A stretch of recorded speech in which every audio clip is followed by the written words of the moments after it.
I was baptized when I was a baby, I think. I was actually baptized Lutheran, and I grew up in a Lutheran and Catholic church.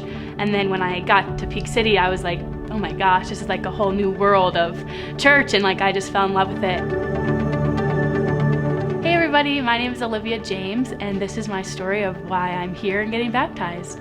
So I grew up in a church my whole life pretty much, but I never took it super seriously or anything like that actually until I went to college, and I joined a campus ministry and found a church I liked. But then it actually really changed for me when I moved to Colorado Springs this past summer to do an internship with a property management company, and I found Peak City, and I completely fell in love with it from day one. And I didn't miss a sermon the entire summer.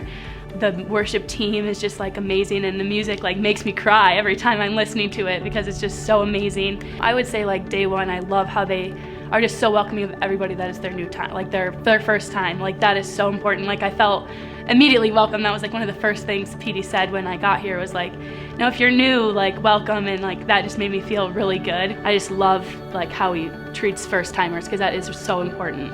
And I've taken that into my Bible study and saying like, you know, it doesn't even matter if you believe in God, like we're here to try and help you, you know, grow in your walk, because everyone deserves to have a good relationship with God. So when I got back to school, I wanted to stay connected, and so I actually showed my roommates Peak City, and we watch it as a house most of the time. We'll either just sit on the couch and put it on our TV, or most of the time at night I'll just watch it on my iPad in my room, and I always take notes. But I started a Bible study group back at home just to, you know, stay connected, and Peak City was so encouraging and so welcoming to me, and I just feel like that it is my church home even though I'm over 1,000 miles away.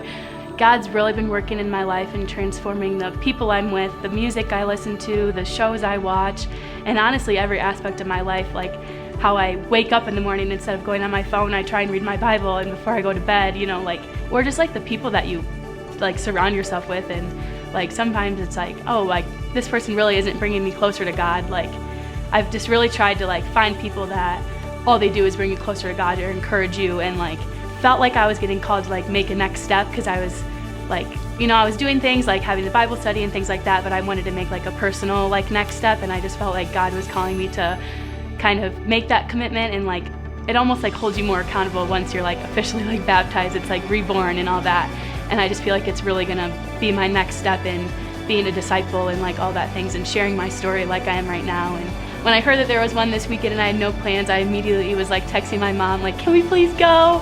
And we found a flight that just lined up with our schedules, and here I am.